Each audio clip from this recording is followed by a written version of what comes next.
ആത്മീയമാമുണർവാലേ ദീപ്തമാക്കണേ. വചനം മഴയായി പെയ്യും, കൃപതൻ നിറവായൊഴുകും.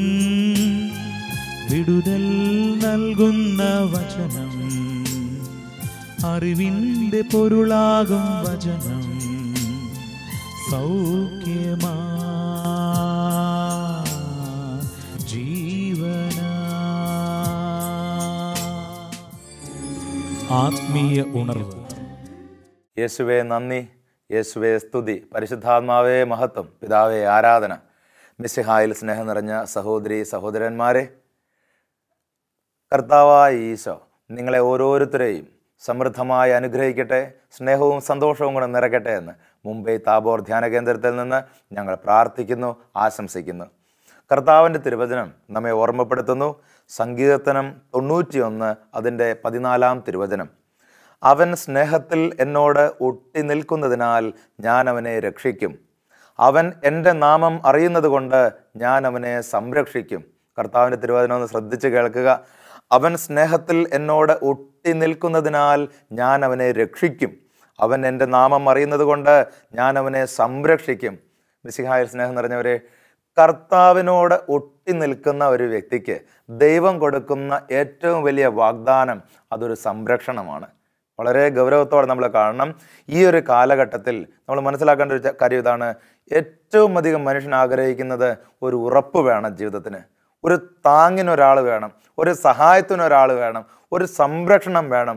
എന്നാൽ കർത്താവിൻ്റെ വചനം പറയുകയാണ്, നീ കർത്താവിനോട് ഒട്ടി നിന്നാൽ, എങ്ങനെ? സ്നേഹത്തിൽ ഒട്ടി നിന്നാൽ.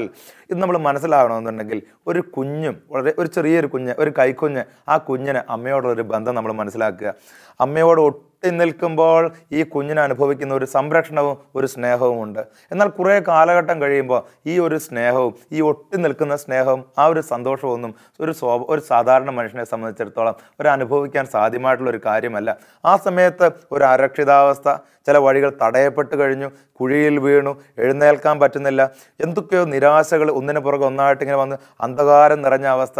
പ്രിയപ്പെട്ടവരെ, കർത്താവിൻ്റെ വചനം പറയുന്നു, ജീവിതത്തിൻ്റെ ഏത് സാഹചര്യത്തിലാണെങ്കിലും, പാപക്കുഴിയിലാണെങ്കിൽ പോലും, മറ്റുള്ളവരുടെ പ്രേരണ കൊണ്ട് നീ വീണു പോയാൽ പോലും, കർത്താവിനോട് നീ ഒട്ടി നിന്നാൽ, എൻ്റെ കർത്താവ് എന്നോട് കൂടെയുണ്ട്, ഇങ്ങനെ ആ ഒരു സ്നേഹത്തിലേക്ക് നീ വന്നാൽ, സ്നേഹത്തിൽ ഒട്ടി നിന്നാൽ ഞാൻ നിന്നെ സംരക്ഷിക്കും.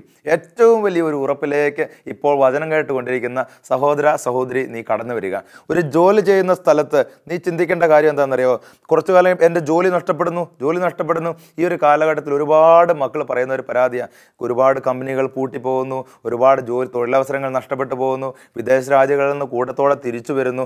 ജോലി നഷ്ടപ്പെടുന്നതിൻ്റെ ഒരു വേദന ഒരുപാട് മക്കളിലുണ്ട്. കർത്താവ് പറയുന്നതാണ്, നീ സ്നേഹത്തിൽ ദൈവത്തോട് ഒട്ടി നിന്നാൽ നിന്റെ ജോലിയെ ഞാൻ സംരക്ഷിച്ചോളാം. ഒരു സ്ഥലത്ത് പോയാൽ 10 സ്ഥലത്ത് നിനക്ക് വേണ്ടി തുറക്കപ്പെടും.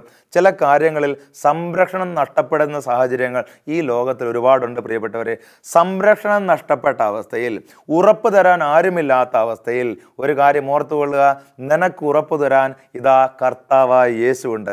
വചനം പറയുന്നു, അവൻ എന്നോട് സ്നേഹത്തിൽ ഒട്ടി നിൽക്കുന്നതിനാൽ ഞാൻ അവനെ രക്ഷിക്കും. അവൻ എൻ്റെ നാമം അറിയുന്നത് കൊണ്ട് ഞാൻ അവനെ സംരക്ഷിക്കും. പ്രിയപ്പെട്ടവരെ, കർത്താവിൻ്റെ വചനത്തിലൂടെ നമ്മൾ കടന്നു പോകുമ്പോൾ നമ്മൾ ചില വ്യക്തികളെ കാണുന്നു. കർത്താവിനോട് സ്നേഹത്തിൽ ഒട്ടി നിന്ന ചില മനുഷ്യരെ, അവരുടെ ജീവിതത്തിലുണ്ടായ അത്ഭുതകരമായ അഭിഷേകം, ഇതാണ് നമ്മൾ മനസ്സിലാക്കേണ്ടത്. നമ്മളൊന്ന് തിരിച്ചറിയേണ്ട ഒരു വ്യക്തിയുണ്ട്. പഴയ നിയമത്തിൽ അദ്ദേഹത്തിൻ്റെ പേര് അബ്രാഹാം എന്നാണ്. ഈ അബ്രാഹത്തെ സംബന്ധിച്ചിടത്തോളം നമ്മൾ കാണുമ്പോൾ ഒരുപാട് കുറവുകൾ ഈ മനുഷ്യനുണ്ട്. തീർച്ചയായും ഈ മനുഷ്യൻ ഒരുപാട് ദൈവത്തിൻ്റെ കൃപ സ്വീകരിച്ച മനുഷ്യനാണ്. ദൈവത്തെ നോക്കി അനുഗ്രഹമാക്കി മാറ്റുമെന്നൊക്കെ പറഞ്ഞ മനുഷ്യനാണ്. ഇദ്ദേഹം ചെയ്ത ചില പ്രവർത്തികൾ നമ്മൾ നോക്കുമ്പോൾ ഇദ്ദേഹത്തിൻ്റെ കുറവുകളുടെ ആധിക്യം നമുക്ക് മനസ്സിലാക്കാൻ സാധിക്കും. നോക്കുക, ഒരു ദാസി പെണ്ണിൽ ഇദ്ദേഹത്തിന് ഒരു മകനുണ്ടായി. അങ്ങനെ മകനുണ്ടായി കഴിഞ്ഞപ്പോൾ ഇദ്ദേഹത്തിൻ്റെ സ്വന്തം ഭാര്യയായ സാറായിക്ക് ഇദ്ദേഹത്തോട് അമർഷം തോന്നി തുടങ്ങി. ദാസി പെണ്ണിനോട് അമർഷം, ദാസി പെണ്ണിൻ്റെ മകനോട് അമർഷം, തന്നെ തൻ്റെ ഭർത്താവ് സ്നേഹിക്കുന്നില്ല എന്നൊരു തോന്നൽ തോന്നൽ സാറായിക്കുണ്ടായി. പ്രിയപ്പെട്ടവരെ, ഈ ഒരു സാഹചര്യത്തിൽ സാറ എന്ന് പറയുന്ന വ്യക്തിയുടെ വളരെ ശക്തമായിട്ടുള്ള പ്രേരണ നിമിത്തം ഈ ദാസി പെണ്ണിനെ ഉപേക്ഷിക്കുവാൻ അബ്രഹാം തീരുമാനിച്ചു. നമ്മൾ ചിന്തിക്കേണ്ട കാര്യം, ഈ ദാസി പെണ്ണ് ഒരു മനുഷ്യ സ്ത്രീയാണ്. ഈ മനുഷ്യ സ്ത്രീയുടെ കയ്യിലും ഒരു കുഞ്ഞുണ്ട്. ഈ കുഞ്ഞിനെ ഉപേക്ഷിച്ച് കഴിഞ്ഞാൽ ഇവരെങ്ങോട്ട് പോകും? ഒരുപാട് ബുദ്ധിമുട്ടേറിയ സാഹചര്യത്തിലേക്ക് വലിച്ചെറിയപ്പെടാൻ പോവുകയാണ് ഈ ദാസി പെണ്ണും അവളുടെ ഒരു മകനും. ഈ ഒരു സാഹചര്യത്തിൽ വാസ്തവത്തിൽ അബ്രഹാത്തെ മാത്രം നമുക്ക് കുറ്റപ്പെടുത്താൻ സാധിക്കുകയില്ല. കാരണം സാറ എന്ന് പറയുന്ന ഒരു സ്ത്രീയുടെ ഒരു പ്രേരണ അതിന് പിന്നിലുണ്ട്. എന്നിട്ട് ഈ മകൻ ചെയ്യുന്ന വളരെ ക്രൂരമായിട്ടുള്ള ഒരു കാര്യം നമ്മൾ ചിന്തിക്കും. ഇദ്ദേഹം ചെയ്യുന്ന ഒരു കാര്യം എന്താണെന്നറിയാവോ? അബ്രാഹാം അതിരാവിലെ എഴുന്നേറ്റ് കുറേ അപ്പവും ഒരു തുകൽ സഞ്ചിയിൽ വെള്ളവും എടുത്ത് ഹാഗാറിൻ്റെ തോളിൽ വെച്ച് കൊടുത്തു. ഇത്രയേ ഉള്ളൂ. കുറച്ച് അപ്പം എടുത്തു, കുറച്ച് വെള്ളം എടുത്ത് തോളിൽ വെച്ച് കൊടുത്തു. അതിനൊന്നും ഒരു മടിയില്ല. അതങ്ങ് എടുത്തു കൊടുത്തു കഴിഞ്ഞിട്ട് പറയുകയാണ്, നീ പൊക്കോളുക. എന്നിട്ട് മകനെയും ഏൽപ്പിച്ചിട്ട് അവളെ പറഞ്ഞയച്ചു. എങ്ങോട്ട് പറഞ്ഞയച്ചു? ഇതാ ഒരു മരുഭൂമിയിലേക്ക്. മരുഭൂമിയിൽ ചെന്നിട്ട് ഇതാ ഈ കുഞ്ഞും ഈ അമ്മയും മാത്രം. തുകൽ സഞ്ചിയിലെ വെള്ളം തീർന്നു പോയി. കുഞ്ഞ് മരിക്കാനായി കിടന്നു. ഈ ഇന്നത്തെ കാലഘട്ടത്തിൽ നിങ്ങൾ ചിന്തിച്ച് നോക്കിയേ, സ്വന്തം കുഞ്ഞ് മരിക്കുന്ന ചില സാഹചര്യങ്ങളൊക്കെ വരുമ്പം ആദ്യം എന്ത് ചെയ്യും? അമ്മയും അപ്പനും ആത്മഹത്യ ചെയ്യും, ഇത് കാണണ്ടെന്ന് പറഞ്ഞിട്ട്. ഇവിടെ ഒരമ്മ ഹൃദയം പൊട്ടി ഇതാ മരണത്തിൻ്റെ വേദനയിൽ കിടന്ന കുഞ്ഞ് പിടയുമ്പോൾ അമ്മ വേദനയോടുകൂടി ദൈവത്തെ വിളിച്ച് പ്രാർത്ഥിക്കുന്നു. നമ്മൾ മനസ്സിലാക്കേണ്ട ഒരു കാര്യം, ഈ അബ്രാഹത്തെ മാത്രം നമ്മളിതിന് കുറ്റപ്പെടുത്തേണ്ട കാര്യമില്ല. സാറ എന്ന് പറയുന്ന ഒരു സ്ത്രീ, അദ്ദേഹത്തിൻ്റെ ഭാര്യ, വളരെ ശക്തമായൊരു പ്രേരണ ഇദ്ദേഹത്തിന് നൽകിയിട്ടുണ്ട്. പ്രിയപ്പെട്ടവരെ, നമ്മൾ ചിന്തിക്കേണ്ട ഒരു കാര്യം, ഇത്രയും വലിയൊരു തിന്മ, ഇങ്ങനെയൊരു സ്വാധീനം ഇദ്ദേഹത്തിൻ്റെ ജീവിതത്തിൽ ഉണ്ടായെങ്കിൽ പോലും ദൈവം ഇദ്ദേഹത്തെ ഉപേക്ഷിച്ചില്ല. ഇദ്ദേഹം ചെയ്യുന്ന ഈ ഒരു ക്രൂരതയുടെ ആധിക്യമുണ്ടെങ്കിൽ പോലും ദൈവം ഇദ്ദേഹത്തെ നോക്കി പറഞ്ഞത് എന്താണ്? നിന്നെ ഞാൻ ഒരു അനുഗ്രഹമാക്കി മാറ്റും. അതിനൊറ്റ കാരണമുള്ള പ്രിയപ്പെട്ടവരെ, ഇദ്ദേഹത്തിൻ്റെ മനസ്സൊന്ന് പഠിക്കണം നമ്മൾ. ഇന്ന് ചില വ്യക്തികളെ ചില പാപ സാഹചര്യങ്ങളിൽ വീണ് അദ്ദേഹം കുഴിയിൽ വീണെന്ന് പറഞ്ഞ് നമ്മൾ അവരെല്ലാം കളിയാക്കും. അല്ലെ ഈ മനുഷ്യൻ ഇനി രക്ഷപ്പെടില്ല എന്ന് പറഞ്ഞ് നമ്മൾ കളിയാക്കും. അല്ലെ ആ മനുഷ്യൻ്റെ ജീവിതം പൈശാചിക ബന്ധനത്താൽ നിറഞ്ഞതാണെന്ന് നമ്മൾ മനസ്സിലാക്കും. പക്ഷെ ചിന്തിക്കണം, ഒരു മനുഷ്യനും കുഴിയിൽ ഒറ്റയ്ക്ക് പോയി വീഴുന്നില്ല. ഇതിനൊക്കെ പുറകിൽ ആരുടെയെങ്കിലുമൊക്കെ പ്രേരണ ഉണ്ടാകാം. ഒന്നുകിൽ കൂട്ടുകാരുടെ, അല്ലെങ്കിൽ ജീവിത പങ്കാളിയുടെ, അല്ലെങ്കിൽ അത് ആരുടെയെങ്കിലുമൊക്കെ പ്രേരണ നിമിത്തം ചില മനുഷ്യർ കുഴിയിൽ വീണ് പോകും. പ്രിയപ്പെട്ടവരെ, ഈ ഒരു സാഹചര്യത്തിൽ ദൈവത്തിൻ്റെ പദ്ധതി അബ്രാഹത്തിലൂടെ നിറവേറുന്നത് അത്ഭുതത്തോടെ നമ്മൾ കാണണം. സഹോദര സഹോദരി, ഏതെങ്കിലും വ്യക്തിയുടെ ചില പ്രേരണകൾ കൊണ്ട് നീ കുഴിയിൽ വീണു, ഒരു നിരാശാബോധത്തിൽ അല്ലെങ്കിൽ ഒരു ഗിൽട്ട് കോൺഷ്യൻസുമായിട്ട് നീ മുന്നോട്ട് നീങ്ങുകയാണെങ്കിൽ നീ ഓർക്കേണ്ടത്, ദൈവത്തോട് നീ ഒട്ടി നിന്നാൽ, ചേർന്ന് നിന്നാൽ, പാപ സാഹചര്യങ്ങളിലാണെങ്കിൽ പോലും എൻ്റെ കർത്താവിൻ്റെ നാമം വിളിച്ച് കർത്താവിലേക്ക് ഞാൻ തിരിച്ചു വരുമെന്ന് നീ പ്രതീക്ഷയോടെ പ്രാർത്ഥിച്ചാൽ നിന്നെ നിന്റെ ദൈവം സംരക്ഷിക്കും. ശത്രുവിൻ്റെ കൈകളിലേക്ക് നിന്നെ ഒരിക്കലും ദൈവം ഏൽപ്പിച്ചു കൊടുക്കുകയില്ല. എൻ്റെ കർത്താവിൻ്റെ നാമം ഞാൻ അറിയുന്നു, എൻ്റെ ആ നാമത്തോട് ഞാൻ ഒട്ടി നിൽക്കുമെന്ന് പറഞ്ഞാൽ പ്രിയപ്പെട്ടവരെ, കർത്താവ് നിന്നെ രക്ഷിക്കും. ഈ അബ്രാഹത്തിൻ്റെ കാര്യം നിങ്ങളൊന്ന് ചിന്തിച്ച് നോക്കിയേ. ഈ അബ്രാഹം പിന്നീട് മുന്നോട്ടുള്ളൊരു കാലഘട്ടത്തിൽ നമ്മൾ കാണുന്നു, ഇദ്ദേഹത്തിനൊരു മകനുണ്ടായി. ഒറ്റ മകൻ, ആ എത്രയോ കാലങ്ങൾ കാത്തിരുന്ന മകന് ആ ഒരു മകൻ ഇസഹാക്ക് ഉണ്ടായി കഴിഞ്ഞപ്പോൾ കർത്താവ് ഇവനോട് ഒരു കാര്യം ചോദിക്കുന്ന ചോദ്യം ഇതാണ്, നീ പോയി ബലി അർപ്പിക്കുക ആ മകനെ. അവിടെ ഒരു വലിയൊരു ചോദ്യം അവശേഷിക്കുന്നു, നീ സ്നേഹത്തിൽ എന്നോട് ഒട്ടി നിൽക്കുന്നുണ്ടോ? നീ നിന്റെ കുഞ്ഞിനോടാണോ ഒട്ടി നിൽക്കുന്നത്? എന്നോടാണോ ഒട്ടി നിൽക്കുന്നത്? നീ എൻ്റെ നാമമാണോ വില കൂടുതൽ കൊടുക്കുന്നത്? നിന്റെ കുഞ്ഞിൻ്റെ നാമമാണോ വില കൊടുക്കുന്നത്? വളരെ ഗൗരവത്തോടെ ചിന്തിക്കണം. ഈ മകന് കുറവുകളുണ്ട്. ഒരു ദാസി പെൺകുട്ടിയിൽ മകനുണ്ടായി. ആ മകനെയും കുഞ്ഞിനെയും കൂട്ടി മരുഭൂമിയിലേക്ക് ഓടിച്ചു വിട്ടു. ഇങ്ങനെ വേറൊരു സൈഡ് ഈ മകനുണ്ട്. ഒരു കുറവുകളുടെ ഒരു ലോകം ഈ മകനുണ്ട്.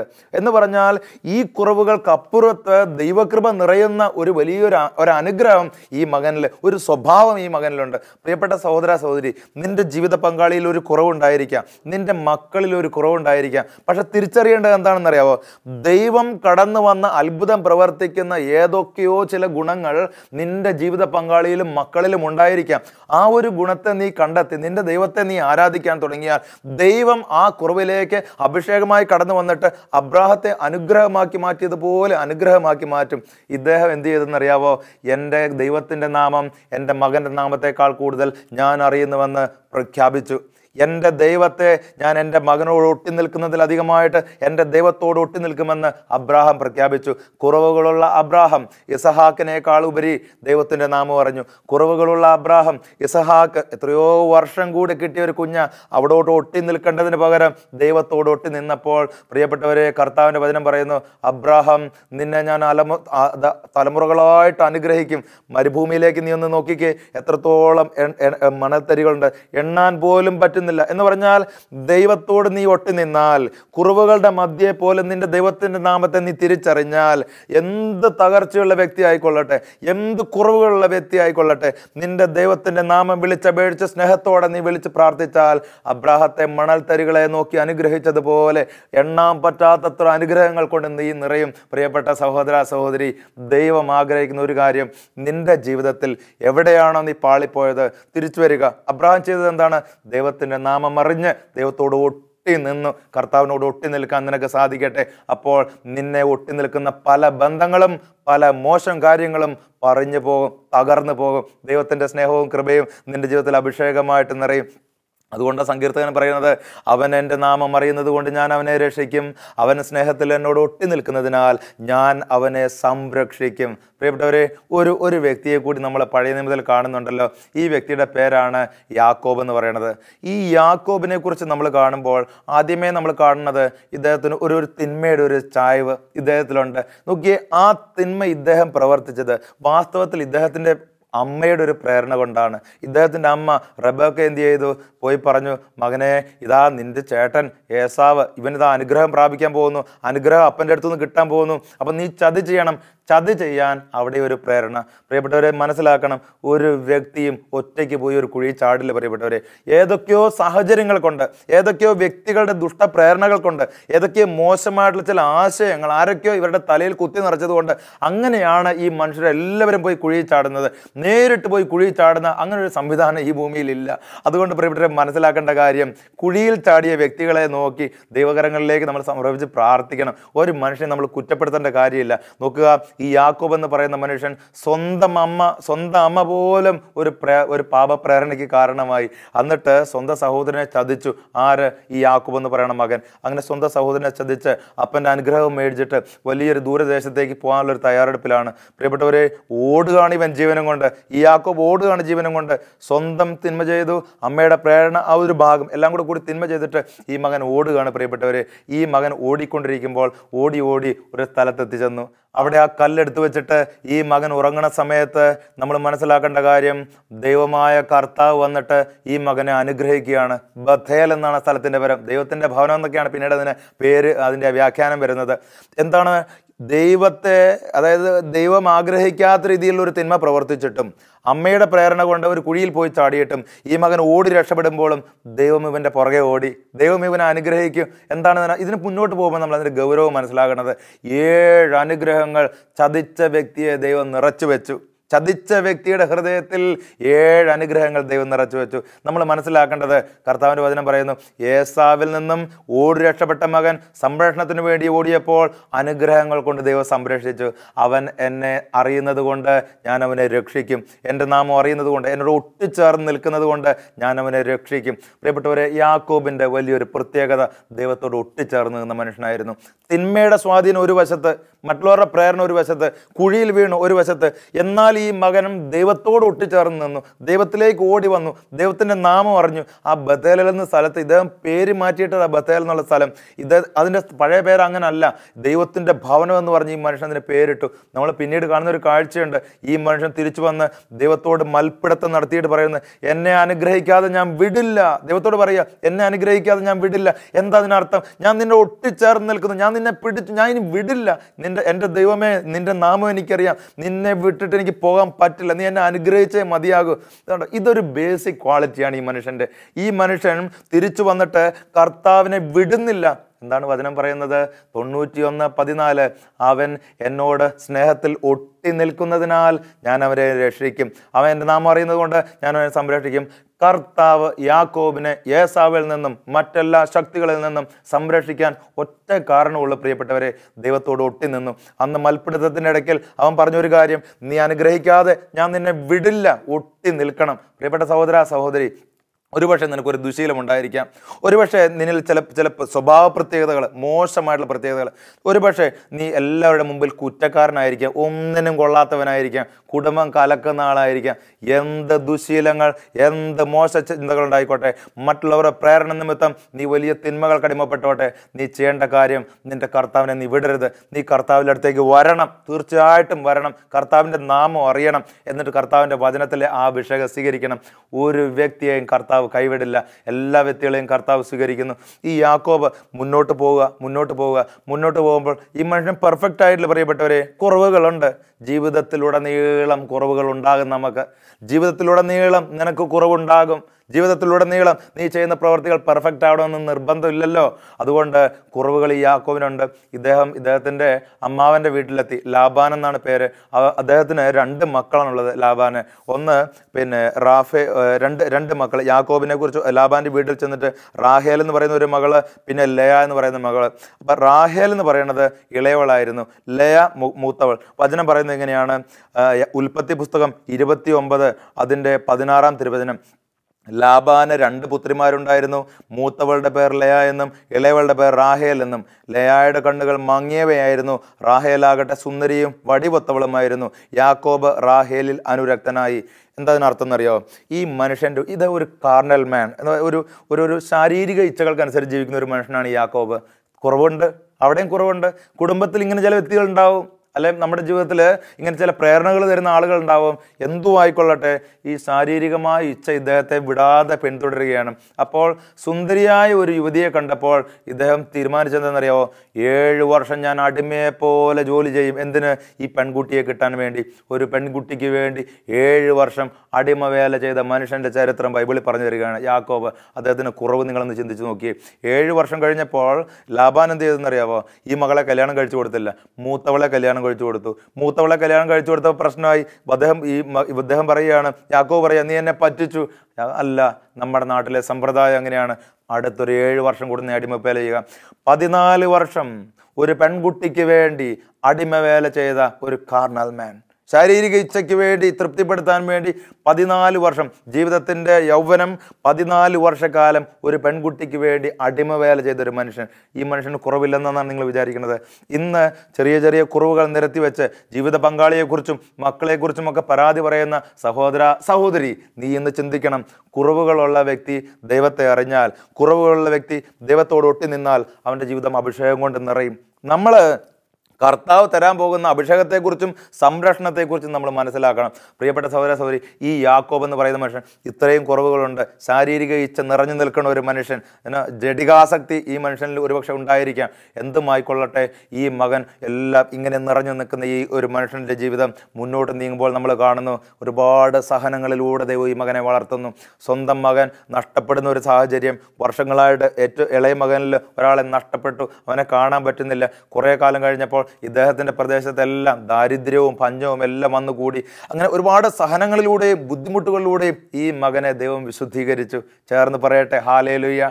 കുറവുകളുള്ള മനുഷ്യൻ ആലോചിക്കണം, ദൈവത്തോട് നീ ഒട്ടി നിൽക്കും തോറും ദൈവം നിന്നെ വിശുദ്ധീകരിച്ചു കൊണ്ടിരിക്കും. ഒരുപക്ഷെ മറ്റുള്ളവരുടെ കുറ്റപ്പെടുത്തലുകളിലൂടെ ആയിരിക്കാം, ഒരുപക്ഷെ ചില തകർച്ചകളിലൂടെ ആയിരിക്കാം. ദൈവം നിന്നെ വിശുദ്ധീകരിച്ച് അവസാനം നമ്മൾ മനസ്സിലാക്കുന്നു, ഈ യാക്കോബ് എന്ന മകൻ ഇതാ തിരിച്ച് ഈജിപ്തിലേക്ക് പോകുന്നു. അവിടെ ചെന്ന് സ്വന്തം മകനെ ജോസഫിനെ കണ്ടുമുട്ടുന്നു. അവിടെ വെച്ചിട്ട് ഈ മകന് ദൈവം കൊടുത്ത അഭിഷേകം എന്താണെന്നറിയോ നിങ്ങൾക്ക് പ്രിയപ്പെട്ടവരെ? അവിടുത്തെ രാജാവായ ഫറവോയെ ഈ യാക്കോബ് എന്ന് പറയുന്ന മനുഷ്യൻ കൈകൾ വെച്ച് അനുഗ്രഹിച്ച ചരിത്രം ബൈബിൾ പറയുന്നു. നോക്കുക, 14 വർഷം ഒരു പെൺകുട്ടിക്ക് വേണ്ടി അടിമവേല ചെയ്തത്രയും ന്യൂനതകളുള്ള ഒരു മനുഷ്യൻ, സ്വന്തം സഹോദരനെ ചതിച്ച്, മറ്റൊരാളുടെ പ്രേരണ മൂലം ചതിച്ച് ഓടി രക്ഷപ്പെട്ട മനുഷ്യൻ. ഈ മനുഷ്യനെ ദൈവം കൊണ്ടുചെന്നെത്തിയത് എവിടെയാണ് പ്രിയപ്പെട്ടവരെ? ഒരു രാജാവിനെ അനുഗ്രഹിക്കുവാൻ തക്കവണ്ണം വിശുദ്ധി ഈ മനുഷ്യനിൽ ദൈവം കുത്തി നിറച്ചു. നമ്മൾ ചിന്തിക്കുക, ഫറവോ ഒന്നും കാണാതെ ഒന്നും അനുഗ്രഹിക്കാൻ പറയില്ല. ഇത്രയും വലിയൊരു രാജാവ് മറ്റൊരാളുടെ മുമ്പിൽ തല കുനിക്കണമെന്നുണ്ടെങ്കിൽ, തല നീട്ടി നിൽക്കണമെന്നുണ്ടെങ്കിൽ, ഇതാ അനുഗ്രഹത്തിന് വേണ്ടി യാചിക്കണമെന്നുണ്ടെങ്കിൽ ഒരു വിശുദ്ധിയുടെ ഒരു കൃപ ആ മകനിൽ, യാക്കോബിൽ ഫറവോ കണ്ടെത്തി. ചിന്തിച്ച് നോക്കുക പ്രിയപ്പെട്ടവരെ, അശുദ്ധിയിൽ നിന്നും വിശുദ്ധിയിലേക്ക്, ഒരു രാജാവിനെ അനുഗ്രഹിക്കാൻ തക്ക വിശുദ്ധിയിലേക്ക് ദൈവം വളർത്തിയ ചരിത്രം. ഒരു മനുഷ്യനെയും കുറ്റപ്പെടുത്തുവാൻ നമുക്ക് അധികാരമില്ല. ഒരു വ്യക്തിയെ നോക്കി നീ നശിച്ചു, നിനക്ക് ജീവിതത്തിൽ ഭാവിയില്ലെന്ന് പറയാൻ നമുക്ക് ഈ മകനെ സമർപ്പിച്ച് പ്രാർത്ഥിക്കണം. നശിച്ചു കൊണ്ടിരിക്കുന്ന വ്യക്തികളെ നോക്കി, സഹോദര സഹോദരി, ജീവിത പങ്കാളി, മകൻ, മക്കൾ, ആരും ആയിക്കൊള്ളട്ടെ, മാതാപിതാക്കന്മാർ ആരും ആയിക്കൊള്ളട്ടെ, നീ പ്രാർത്ഥിക്കണമെന്ന് അറിയാം. കർത്താവേ, നിന്റെ സ്നേഹത്തോട് ഒട്ടി നിൽക്കുവാൻ ഈ മകനെ അനുഗ്രഹിക്കണമേ. നിന്റെ നാമം അറിയുവാൻ ഈ മകനെ അനുഗ്രഹിക്കണമേ. സ്നേഹത്തിൽ ഒട്ടി നിന്നാൽ ദൈവം അനുഗ്രഹിക്കും. നിന്റെ കുറവുകളിൽ നിന്ന് മാറി ദൈവത്തിൻ്റെ സ്നേഹത്തിലേക്ക് ഒട്ടി നിൽക്കുന്ന അവസ്ഥയിലേക്ക് നീ കടന്നു വരണം. ദൈവത്തിൻ്റെ നാമം വിളിച്ച് പ്രാർത്ഥിക്കണം. അപ്പോൾ നിൻ്റെ ജീവിതത്തിൽ സംരക്ഷണം ഉണ്ടാകും. വചനം പഠിപ്പിക്കുന്നു, കർത്താവിൻ്റെ നാമം ശക്തമായ ഗോപുരമാണ്. ഇത്രയും വലിയൊരു സംരക്ഷണം കർത്താവ് നിനക്ക് നൽകും. പുതിയ നിയമത്തിലേക്ക് നമ്മൾ നോക്കിക്കേ, ഒരു വ്യക്തിയെക്കുറിച്ച് നമ്മൾ കാണുന്നുണ്ട് അവിടെ. അദ്ദേഹത്തിൻ്റെ പേരാണ് പത്രോസ്. ഈ മകൻ 3 പ്രാവശ്യം കർത്താവിനെ തള്ളിപ്പറഞ്ഞു. വലിയൊരു കുറവല്ലേ അത് പ്രിയപ്പെട്ടവരെ? എന്നിട്ട് ഈ പത്രോസ് 3 പ്രാവശ്യം തള്ളിപ്പറഞ്ഞു. അതൊരു കുറവാണ്. പിന്നീട് പത്രോസിനെ കാണുമ്പോൾ ദൈവം ചോദിക്കുന്ന ഒരു ചോദ്യമുണ്ട്. എന്താണെന്നറിയോ? പത്രോസെ, നീ എന്നെ സ്നേഹിക്കുന്നുവോ? പത്രോസെ രണ്ടാമത് ചോദിക്കുക, നീ എന്നെ സ്നേഹിക്കുന്നുവോ? മൂന്നാമത് ഈശോ ചോദിക്കുക, പത്രോസെ, നീ എന്നെ സ്നേഹിക്കുന്നുവോ? എന്താ ചോദിക്കുന്നതിനർത്ഥം? സ്നേഹത്തിൽ ഒട്ടി നിൽക്കാൻ നീ തയ്യാറാണോ? അതാണ് കർത്താവിൻ്റെ ചോദ്യം. നീ സ്നേഹത്തിൽ ഒട്ടി നിൽക്കാൻ തയ്യാറാണോ? 3 പ്രാവശ്യം തള്ളിപ്പറഞ്ഞാലും ഈ സഭയെ സംരക്ഷിക്കുവാൻ തക്കവണ്ണം അധികാരവും ശക്തിയും നിനക്ക് ഞാൻ നൽകും. നോക്കുക, അരക്ഷിതാവസ്ഥയിൽ, പേടിപ്പെടുത്തുന്ന അവസ്ഥയിൽ, ഭയത്തിൽ നിന്നുകൊണ്ട് കർത്താവിനെ തള്ളിപ്പറഞ്ഞപ്പോൾ കർത്താവ് ഈ മകനെ സംരക്ഷിച്ച് ഒരു സഭയുടെ സംരക്ഷണം ഈ മകൻ്റെ കൈകളിലേക്ക് ഏൽപ്പിച്ചു കൊടുക്കുക. എത്രയോ ഒരു അഭിഷേകത്തിൻ്റെ നിറവ് പ്രിയപ്പെട്ടവരെ. കർത്താവിനെ തള്ളിപ്പറഞ്ഞത് എന്തുകൊണ്ടാണ്? സംരക്ഷണം ഓർത്തിട്ട്. എൻ്റെ തടികേടാവും, ഞാൻ കർത്താവിൻ്റെ കൂടെ നിന്നാൽ ഇപ്പം എല്ലാം തീരും. ഇങ്ങനെ കുറഞ്ഞൊരു മനുഷ്യനും ഇവൻ്റെ ഉള്ളിൽ ഒരു ആന്തലുണ്ടായിരുന്നു. ഞാൻ എൻ്റെ കർത്താവിനെ സ്നേഹിക്കുന്നുണ്ട്, എന്നാൽ എനിക്ക് ചില സാഹചര്യങ്ങൾ കൊണ്ട് പറ്റുന്നില്ല. കർത്താവ് അവസാനം പറഞ്ഞ, പത്രോസെ, നീ എന്നെ സ്നേഹിക്കുന്നുണ്ടോ? ഉത്തരം, എല്ലാം നീ അറിയുന്ന കർത്താവെ. ചങ്ക് പൊട്ടി പറയാ, ഇനി നീ ഇങ്ങനെ കിള്ളരുത്, നീ ഇങ്ങനെ എന്നെ വേദനിപ്പിക്കരുത്. നിനക്കെല്ലാം അറിയാം, ഞാൻ ആ സാഹചര്യം കൊണ്ട് ചെയ്തു പോയി, ഞാൻ നിന്നെ സ്നേഹിക്കുന്നെന്ന് നീ അറിയുന്നു. കർത്താവ് പറഞ്ഞു, മതി മതി, നീ എന്നോട് സ്നേഹത്തിൽ ഒട്ടി നിൽക്കുന്നതിനാൽ ഇതാ സഭയുടെ സംരക്ഷണം നിന്നെ ഞാൻ ഏൽപ്പിക്കുക. ആദ്യത്തെ മാർപ്പാപ്പയാക്കി കർത്താവ് ഈ ബലഹീനനായ മനുഷ്യനെ മാറ്റിയതിന് കാരണം സ്നേഹം ഉള്ളിലുള്ളത് കൊണ്ടാണ്. പ്രിയപ്പെട്ടവരെ, ഉള്ളിൽ കർത്താവിനോട് സ്നേഹം വേണം. കുരിശിൽ എനിക്ക് വേണ്ടി കർത്താവ് മരിച്ചു എന്നൊക്കെ പറയുമ്പോൾ ഒരു സ്നേഹം നമ്മുടെ ഉള്ളിൽ നിറയണം പ്രിയപ്പെട്ടവരെ. ആ ഉദ്ധിതനായ കർത്താവിനെ നോക്കുമ്പോൾ എൻ്റെ ദൈവം ഉയർത്തെഴുന്നേറ്റത് എന്നെ രക്ഷിക്കാനാണെന്നുള്ള വലിയൊരു ബോധ്യവും സ്നേഹവും ഒക്കെ നിൻ്റെ ഉള്ളിലുണ്ടാകണം. കർത്താവിന് മുമ്പിൽ വൈകുന്നേരം മുട്ടുകുത്തി പ്രാർത്ഥിക്കുമ്പോൾ എൻ്റെ ഈശോയെ എന്ന് വിളിക്കുമ്പോൾ ഹൃദയസ്പന്ദനം നീ അത് അറിയണം. കർത്താവിൻ്റെ വേദനയൊക്കെ നീ അറിയണം. അങ്ങനെയാകുമ്പോൾ വലിയ അഭിഷേകം ഉണ്ടാകും, കുടുംബ അനുഗ്രഹം കൊണ്ട് നിറയും. പൗലോസ്ലിഹായെ നിങ്ങളൊന്ന് ചിന്തിച്ച് നോക്കിയേ. ഈ മനുഷ്യൻ കർത്താവിനെ പീഡിപ്പിച്ച മനുഷ്യൻ. കർത്താവ് പറഞ്ഞല്ലോ, നീ പീഡിപ്പിക്കുന്ന യേശുവാകുന്നു ഞാൻ എന്ന് പറഞ്ഞല്ലോ. എന്നാലും കർത്താവ് ഇത്രയും ക്രൂരനായ മനുഷ്യനെ ഇതാ ഒരുപാട് സഭകളുടെ ആണിക്കല്ലാക്കി മാറ്റുന്നു. ഒരുപാട് സഭകൾക്ക് വേണ്ടി അഭിഷേകം ഈ മകനിലൂടെ നൽകപ്പെടുന്നു. എന്താണ് അതിന് കാരണം? ഈ മകൻ ഒരു യാഥാർത്ഥ്യമുണ്ട്. കർത്താവെ, നിന്നെ ഞാൻ സ്നേഹിക്കുന്നു. ഇനി ഞാനല്ല, എൻ്റെ ക്രിസ്തുവാണ് എന്നിൽ ജീവിക്കുന്നത്. ആള് മാറി, ആള് തന്നെ അങ്ങോട്ട് മാറി. ഇനി ഞാനല്ല, ക്രിസ്തുവാണ് എന്നിൽ ജീവിക്കുന്നത്. ചില ആളുകളെ കണ്ട് നമ്മൾ പറയില്ലേ, പിന്നെ ആളാകെ അങ്ങോട്ട് മാറിപ്പോയി. ഇതാണ് പ്രിയപ്പെട്ടവരെ സ്നേഹം എന്ന് പറഞ്ഞാൽ ഒരു പ്രശ്നം. അനുഗ്രഹം, അഭിഷേകം, കൃപ, ശക്തി, സംരക്ഷണം ഇത് നിൻ്റെ ജീവിതത്തിൽ ഉണ്ടാകട്ടെ. കർത്താവിൻ്റെ വചനം എപ്പോഴും നമുക്ക് കൂട്ടായിരിക്കട്ടെ. കർത്താവിന് ഒരു കഴുതക്കുട്ടിയെ പോലും ചേർത്ത് നിർത്താൻ അറിയാമായിരുന്നു. ഓശാന ഞായറാഴ്ച ദിവസം കുതിരയെയോ മറ്റു വലിയ വലിയ മൃഗങ്ങളെയോ ഒന്നുമല്ല, ഒരു കഴുതക്കുട്ടിയെ കർത്താവ് ചേർത്ത് നിർത്തി. അതാണ് കർത്താവിൻ്റെ സ്നേഹം. നീ കർത്താവിനോട് ചേർന്ന് നിൽക്കുക. നിൻ്റെ കുറവുകൾ ഒരു കഴുതയെ പോലെ മറ്റുള്ളവർ പരിഹസിച്ചാലും നീ കർത്താവിനോട് ചേർന്ന് നിൽക്കുമ്പോൾ കർത്താവിൻ്റെ കൃപയാൽ നിറയ്ക്കും. പൗലോസ്ലിഹായ്ക്ക് ഒരുപാട് കുറവുകളുണ്ടായിരുന്നു, മുള്ളുകളുണ്ടായിരുന്നു. പൗലോസ് എന്താ പറഞ്ഞത്? വചനം പറഞ്ഞു, അവിടുന്ന് എന്നോട് അരുളി ചെയ്തു, നിനക്കെൻ്റെ കൃപ മതി. നീ ഒന്ന് വെറുതെ ചേർന്ന് നിന്നാൽ മതി കർത്താവിനോട്. കർത്താവ് നിന്നെ മാറ്റി അനുഗ്രഹമാക്കി മാറ്റും. ഇതാണല്ലോ യെശയ്യാ പ്രവാചകനിലൂടെ വചനം പറയുന്നത്. 50-ാം അധ്യായം 7-ാം തിരുവചനം, ദൈവമായ കർത്താവ് എന്നെ സഹായിക്കുന്നതിനാൽ ഞാൻ പതറുകയില്ല. ജീവിതത്തിൽ കുറവുകൾ ഉണ്ടായിക്കോട്ടെ, പതറാത്ത രീതിയിൽ നിന്റെ ദൈവമായ കർത്താവ് നിന്നെ അനുഗ്രഹിക്കും. സങ്കീർത്തകൻ 118 അതിൻ്റെ 6, കർത്താവ് എൻ്റെ പക്ഷത്തുണ്ട്, ഞാൻ ഭയപ്പെടുകയില്ല. കർത്താവ് കൂടെയുണ്ട്, നീ ഭയപ്പെടേണ്ട കാര്യമില്ല. സങ്കീർത്തനോട് ചേർന്ന് ആ അഭിഷേകം സ്വീകരിക്കാം. അവൻ സ്നേഹത്തിൽ എന്നോട് ഒട്ടി നിൽക്കുന്നതിനാൽ ഞാൻ അവനെ രക്ഷിക്കും. അവൻ എൻ്റെ നാമം അറിയുന്നത് കൊണ്ട് ഞാൻ അവനെ സംരക്ഷിക്കും. കുറവുകളെ ഓർത്ത് ബുദ്ധിമുട്ടാതെ, കുറവുകളെ ഓർത്ത് വേദനിക്കാതെ സ്നേഹത്തിലേക്ക് കടന്നു വരിക. ഈശോയെ ധ്യാനിക്കുക. അഭിഷേകവും അനുഗ്രഹവും നിൻ്റെ ജീവിതത്തിൽ വലിയ മാറ്റങ്ങളുണ്ടാകട്ടെ. ആള് തന്നെ മാറിപ്പോവും. നീ ദൈവത്തെ കൃപയാൽ നിറയും. ഈശോയുടെ കൃപയും അഭിഷേകവും നിന്നിൽ നിറയട്ടെ. ദൈവിക സ്നേഹം നിറയട്ടെ. നിന്നെയും നിൻ്റെ കുടുംബത്തെയും സമൃദ്ധമായ ദൈവം അനുഗ്രഹിക്കട്ടെ. പിതാവിൻ്റെയും പുത്രൻ്റെയും പരിശുദ്ധാത്മാവിൻ്റെയും നാമത്തിൽ ആമേൻ.